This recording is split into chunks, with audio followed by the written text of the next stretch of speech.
আমি এখন আঁচনি কৰিলো যে প্ৰথমবাৰ আমি মহিলাসকলক 10,000 টকা দিম। 10,000 টকাৰ পিছত এটা পৰ্যায়ৰ মাজেৰে যোৱাৰ পিছত আমি তেখেতসকলক 25,000 টকা দিম আৰু তৃতীয় পৰ্যায়ত আমি তেওঁলোকক 50,000 টকাকৈ আগবঢ়াম। এই আঁচনিখন যদি আমি কৰিব খোজো, আজি যেনেকৈ 4,40,00,000 লাখ মহিলাক আমি 10,000কৈ টকা দিম, আমাক 4,000 কোটি টকা লাগিব।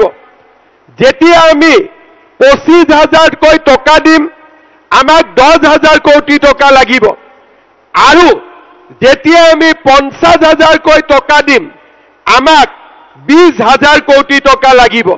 তাৰ মানে আজি চিন্তা নহয়, এই গোটেই আঁচনিখন যদি আমি সুন্দৰ কৰি ৰূপায়ণ কৰোঁ, অসমৰ মহিলাসকলৰ মাজত আমি 34,000 কোটি টকা আমি বিতৰণ কৰিব লাগিব। তাৰ কাৰণে যোৱা এটা বছৰ আমি পৰিকল্পনা কৰিলো, দিল্লীত কথা পাতিলো, বেংকৰ লগত কথা পাতিলো আৰু আজি আমি এই আঁচনিখন মহিলা সমাজৰ মাজত আগুৱাই দিছো, যাতে পৰ্যায়ক্ৰমে আমি আমাৰ লক্ষ্যত উপনীত হ'ব পাৰো। বহু সময়ত আমাৰ অফিচাৰসকলে মোক কয় যে 10,000 টকা আমি সবক দিম, কিন্তু 25,000 টকা আমি সকলোকে দিব পাৰিম নে নাই। তেতিয়া মই আমাৰ অফিচাৰসকলক ক'লো যে মই নিজে মোৰ অলপ কষ্ট হ'ব, তথাপিতো 126টা সমষ্টিৰ অতি কমেও 100টা সমষ্টিত মই নিজে যাম আৰু আই মাতৃসকলক মই বুজাম যে 10,000 পোৱাৰ পিছত আমি পৰীক্ষাত ফেল কৰিব নালাগে, আমি 25,000লৈকে যাব লাগিব আৰু 25ৰ পিছত আমি 50,000 টকালৈকেও যাব লাগিব। আৰু আমি কেনেকৈ গৈ পাম সেই কথাখিনি মই আপোনালোকক অলপ বুজাব খুজিছো। সকলোৱে কথাখিনি হৃদয়ঙ্গম কৰিব আৰু কোনোবাই যদি মনত ভাবিছে যে নহয় চৰকাৰে দিবনে নিদিব, তেনেকুৱা কথা একো নহয়। মই আজিলৈকে অসমৰ মানুহক যিমান কথা দিছো, এটা কথাও মই আজিলৈকে ভাঙা নাই। প্ৰত্যেকটো কথা মই আখৰে আখৰে পালন কৰিছো। আজি অলপ আগতে পদ্মদাই ক'লে যে মই যেতিয়া 2002-03 চনত বাৰেচহৰীয়া ভাওনাত আহিছিলো, তেতিয়া মই পদ্মদাক কৈছিলো যে পদ্মদা আমাক পথাৰখন নিজাকৈ লাগে। আৰু আজি আপোনালোকে দেখিলে যে ৰাইজৰ প্ৰচেষ্টাত আজি এই পকামূৰীয়া পথাৰ আমাৰ নিজৰ কেন্দ্ৰ এটালৈ ৰূপান্তৰ হৈছে।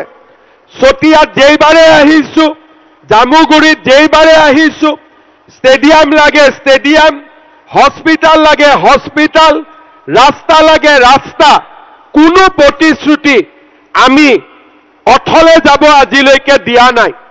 সেই আত্মবিশ্বাস লৈ মই আপোনালোকক ক'ব বিচাৰিছো যে আমি 10,000 টকাটোৰ যদি ভাল ব্যৱহাৰ কৰিব পাৰো, আমি অহা বছৰ এনেকৈ আকৌ এবাৰ গোট খাম আৰু 25,000 টকা আমি ল'ব পাৰিম। কেনেকে? আজি আপোনালোকে চেক পাব 10,000 টকাৰ। চেকখন পোৱাৰ পিছত 3টা ৰাস্তা আপোনালোকে চিন্তা কৰিব। প্ৰথম গ্ৰুপত মোৰ 10জনী সদস্য আছে, 11জনী সদস্য আছে। 10,000 টকাকৈ যদি আমি টকাটো বেংকৰ পৰা উলিয়াই গ্ৰুপৰ একাউণ্টত দিওঁ, আমাৰ 1 লাখ টকা হ'ব। এই 1 লাখ টকা দি আমি নিজৰ মাজত লোন ল'ব পাৰিম আৰু বেংক সখী বাইদেউবিলাকে সহায় কৰি দিব যে 1 লাখ টকা বেংকত দেখিলে বেংকেও আৰু আপোনালোকক নিশ্চিতভাৱে লোন দিব। 1 নম্বৰ। 2 নম্বৰ, বোলে নহয় আমি গ্ৰুপত টকাটো দিব খোজা নাই, কাৰণ গ্ৰুপৰ একাউণ্ট বেলেগ আৰু ঘৰৰ একাউণ্ট বেলেগ। ঠিক আছে, 10,000 টকাটো লৈ আপোনালোকে 2টা গৰু লওক, ছাগলী লওক, শালখন লওক, সূতা কিনক, যি কৰে এটা উৎপাদনমুখী কামত এই 10,000 টকাটো খৰচ কৰিব লাগিব। ছাগলীৰ ব্যৱসায় কৰক, গাহৰি কৰক, গাই গৰু কৰক, মৌ-মাখি কৰক, তাঁতশালত দিয়ক, সৰু দোকান এখন দিয়ক, যি কৰে আমি কোনো বাধা নিদিওঁ। আপোনালোকে টকাটো ভাল কামত খৰচ কৰক। 3 নম্বৰ, যে মই যদি নিজে কিবা কৰোঁ, মই বা কৰিব পাৰিম নে নোৱাৰিম, কিন্তু মোৰ হাজবেণ্ডৰ ইতিমধ্যে এটা ব্যৱসায় আছে, সৰু হওক ডাঙৰ হওক, মোৰ হাজবেণ্ডে এটা ব্যৱসায় কৰি আছে। সেই ব্যৱসায়টোতো যদি আপোনালোকে 10,000 টকাটো লগাই দিয়ে তেতিয়াও কোনো সমস্যা নাই।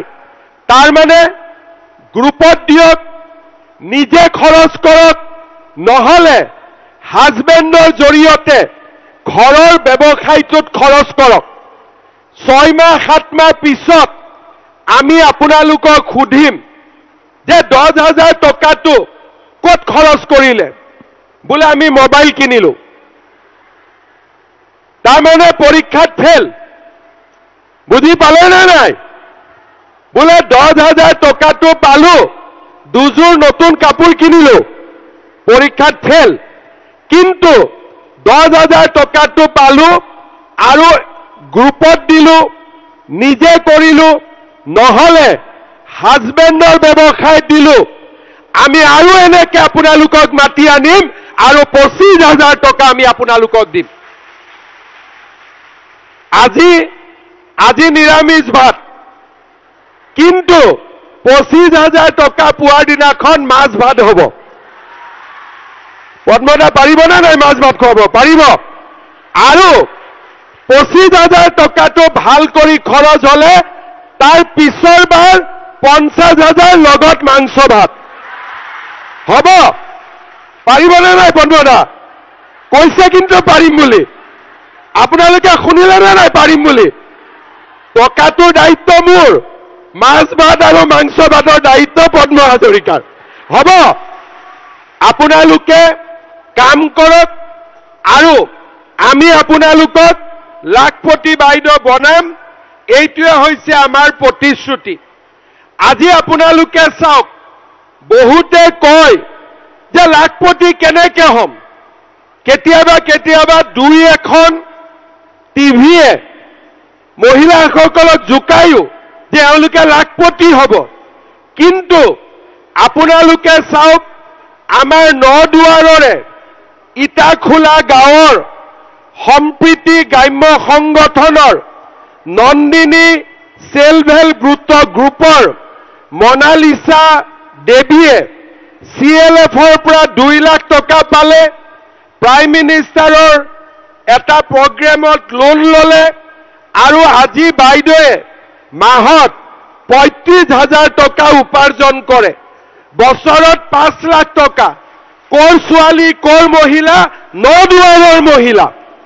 আজি আমাৰ শোণিতপুৰৰ নদুৱাৰৰ জামুগুৰি হাটৰ প্ৰগতি আত্মসহায়ক গোটৰ ৰশ্মি ৰাভা বাইদেৱে CLFৰ পৰা 1 লাখ টকা লোন লৈ এটা পুখুৰী আৰম্ভ কৰে, শাক পাচলি ব্যৱসায় কৰে, আৰু আজি বাইদেৱে 33,000 টকা মাহত আৰু 4 লাখ টকা বছৰত উৎপাদন কৰে।